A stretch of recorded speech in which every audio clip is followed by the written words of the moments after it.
ఓం నమో శ్రీ లక్ష్మీ వెంకటేశ్వరాయ శ్రీ మహాగణాధిపతయే నమః. వాగర్థావివ సంపృక్తౌ వాగర్థ ప్రతిపత్తయే జగత పితరౌ వందే పార్వతీ పరమేశ్వరౌ. ప్రేక్షకుల నమస్కారాలు తెలియజేస్తూ మనం ఈ వారం రాశిఫలాలు తెలుసుకుందాం. 15/6/2025 నుండి 21/6/2025 వరకు ఉన్న గ్రహాల యొక్క పరిస్థితులను అనుసరించి మనం రాశిఫలాలు తెలుసుకుందాం. మేషరాశిలో శుక్రుడు, మిథున రాశిలో రవి, బుధుడు, గురుడు, కన్యా రాశిలో కేతువు, మరి కుంభరాశిలో రాహు, మీన రాశిలో శని. ఈ విధంగా చంద్రుడు మనకి మకర, కుంభ, మీన రాశుల్లో చంద్ర సంచారం ఈ వారం ఉంటుంది. ప్రతి ఒక్కరూ కూడా కామెంట్ రూపంలో మీ యొక్క సందేహాన్ని తెలియజేస్తామని చెప్పి అనుకుంటూ మనం వార ఫలాలు ప్రారంభిద్దాం. కన్యారాశి.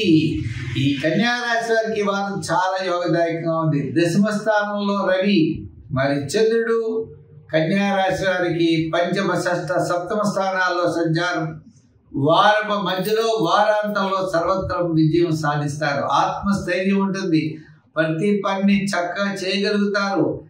ఎంతటి క్లిష్టమైన సమస్య అయినా సమస్యల పరిష్కార మార్గాన్ని చూపిస్తారు.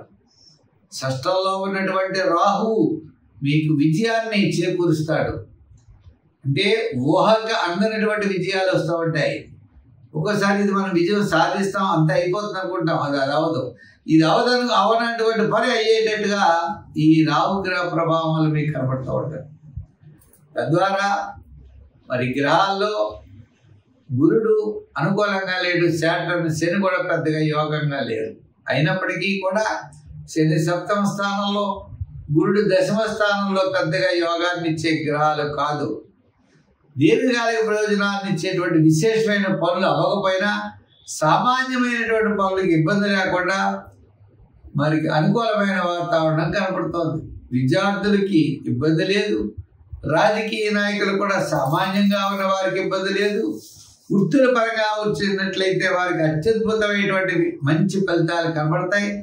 వ్యాపారాత్మక ఆర్థిక లావాదేవీలు కూడా చాలా అనుకూలంగా ఉంటాయి.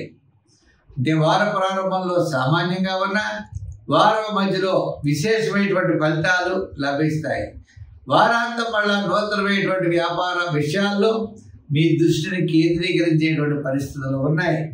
వస్త్ర, అపర, ధాన్య, జనరల్, కిరాణా, మెడికల్, లోహ, యంత్ర, వాహన వారికి చాలా ప్రోత్సాహకరంగా ఉన్నది. అందుచేత మీరు కొన్ని విషయాల్లో చాలా వేగంగా వెళ్ళవచ్చు. తద్వారా మీరు తప్పనిసరిగా విజయాన్ని సాధిస్తారు. సంఖ్యల్లో 5, రంగుల్లో గ్రీన్ ఎక్కువగా వాడండి. ఆరాధనలో శివారాధన చేయడం, గురుబలం పెరగడం కోసం శివక్షేత్రాల్ని దర్శించడం, తద్వారా విజయం సాధించేటువంటి పరిస్థితులు కనబడుతున్నాయి. అయితే ఈ రాశి వారు మరి నా ధర్మ సందేహం ఉన్నట్లయితే కామెంట్స్ రూపంలో తెలియజేయండి. సమాధానం తప్పనిసరిగా చెప్పడం జరుగుతుంది.